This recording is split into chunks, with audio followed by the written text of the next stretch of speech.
আপনি কি একজন কৃষি উদ্যোক্তা?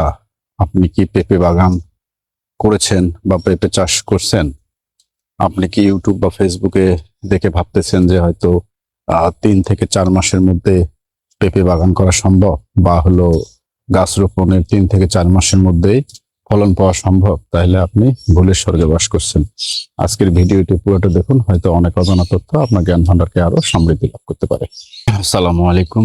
JNA এগ্রোর পক্ষ থেকে আপনাদের সকলকে জানাচ্ছি আন্তরিক অভিনন্দন এবং শুভেচ্ছা। আজকে আমরা জানবো যে একটা পেঁপে গাছ রোপণের ঠিক কত মাস বয়সে পেঁপে ধরে, এবং কাঁচা কখন পেঁপে হারভেস্ট করতে হয়, আবার হলো পাকা কতদিন বয়সে হারভেস্ট করতে হয়। আমার যে গাছটি দেখতেছেন, পেঁপে গাছটি, এই গাছটি আমি রোপণ করেছিলাম জানুয়ারি মাসে। এখন হচ্ছে জুলাই মাস, তার মানে এটা হচ্ছে 7 মাস বয়সী একটা গাছ। 7 মাসে এখন হলো এটা পেঁপে ধরছে। অর্থাৎ একটা পেঁপে যখন আপনি চাষ করবেন বা পেঁপের চারাটি যখন আপনি লাগাবেন, ঠিক 90 থেকে 120 দিনের মধ্যে চাঁদ ভেদে আপনার ফুল আসা শুরু করে। 90 থেকে 120 দিন, তার মানে 3 থেকে 4 মাসের মধ্যে পেঁপেতে ফুল আসা শুরু করে। আর একটা ফুল থেকে এরকম ফলে পরিণত হতে গেলে একটা পেঁপের বয়স লাগে মিনিমাম 2 মাস। অর্থাৎ হচ্ছে আপনার 4 2 6 মাস। অর্থাৎ একটা পেঁপে গাছ থেকে আপনি মিনিমাম 7 থেকে 8 মাসের আগে কখনোই হারভেস্ট করতে পারবেন না। কাজেই যারা বলে যে হলো 3 মাসে আপনার পেঁপে হবে, আপনার 4 মাসে পেঁপে হবে, এই বীজটি ভালো, এটা হলো সম্পূর্ণ ভুয়া একটি তথ্য বা ভুয়া মতবাদ। এই ভুয়া মতবাদ থেকে আমাদের সবসময় বিরত থাকতে হবে। আমি যেটা সবসময় আপনাদেরকে দেখাই সেটা হচ্ছে যে আমার যে জমি, আমার জমিতে আমি যা কিছুই তৈরি করি না কেন বা যা কিছুই হলো চাষাবাদ করি না কেন, পুরোটার আপডেট আপনাদেরকে সময় মতো আমি দেখানোর চেষ্টা করি।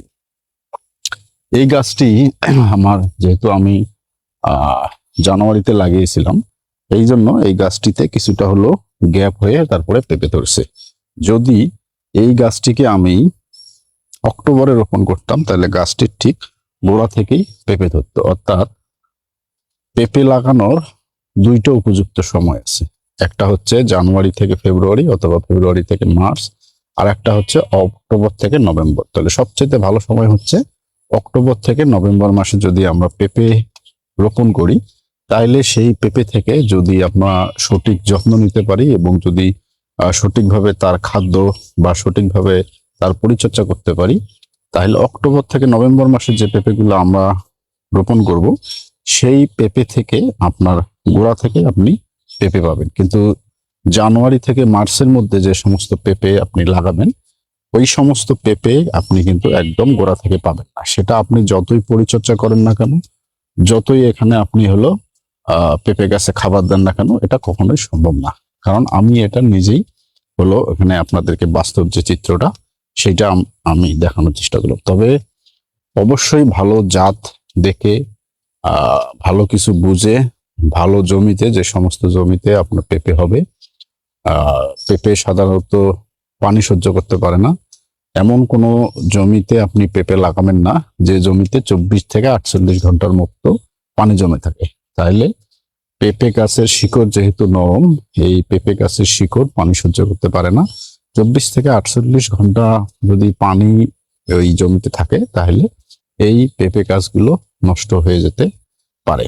কাজেই এমন জমিতে আপনি পেঁপে রোপণ করবেন যে জমিতে আপনার উঁচু জমি হতে হবে এবং যে জমিটা আপনার পানি নিষ্কাশনের সুবিধা থাকতে হবে। তাহলে আপনি সেখান থেকে ভালো পেঁপে চাষ করতে পারবেন। তো ঠিক আছে, ভালো থাকবেন। আজকের ভিডিওটি যদি আপনার ভালো লেগে থাকে তাহলে লাইক, কমেন্ট এবং শেয়ার করবেন, এবং এটাকে আরো কৃষি ভিত্তিক তথ্য পেতে আমার সাথেই থাকবেন। ধন্যবাদ সকলকে। আসসালামু আলাইকুম।